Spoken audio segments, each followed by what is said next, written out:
What's going on, Alignites? You ever felt lightheaded, dizzy, discombobulated, almost an out-of-body experience?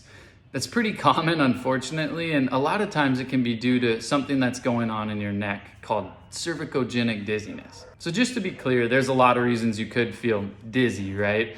That's a pretty vague term itself, but it could be your vestibular system, it could be your cardiovascular system, it could be neurologic. So we're just talking about one type, and you'd have to get diagnosed by a medical provider to know what's going on. So what's happening in cervicogenic dizziness? How does your neck, how does something going wrong with your neck make you feel all those things? Off balance, dizzy, out of body, discombobulated.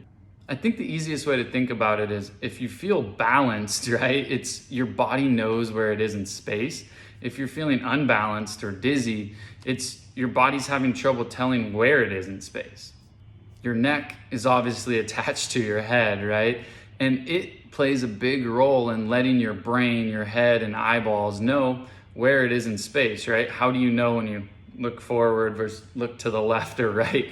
Your brain can tell that your head is moving. And that sensation is called proprioception, the ability for your neck to communicate with the rest of your body and your brain where it is in space.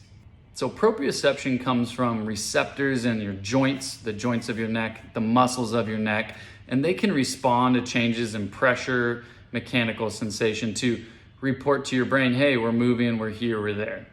Cervicogenic dizziness is when this report from your neck to your brain goes awry, right?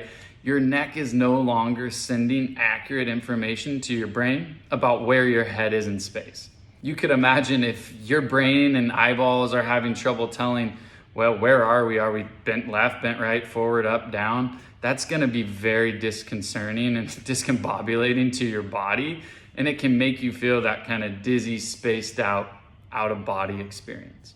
Cervicogenic dizziness is often secondary to trauma, concussions, whiplash, anything that kind of disrupts the muscles and joints of your neck. But it can also be the long-term postural dysfunction in which you've had such a funky position for a long time and you haven't been moving your neck very much. That can also cause bad afferent information from your neck, which just means bad signaling from your neck to your brain. So is there hope, right? Can we do anything to treat it?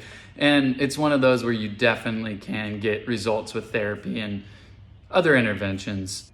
What we would need to do is get your brain, your neck, your body to be able to communicate more accurately again, to let your head know where it is in space.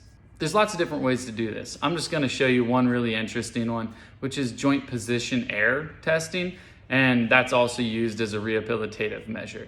What we're really doing is checking for the accuracy of where your neck thinks it is in space. And it's pretty wild. If you see somebody who's had these issues, it can be way off. And you start to think, well, that makes sense why they don't really feel very well. They're having trouble even telling where their head is. So this is just one example, but there's lots of things you can do to feel better.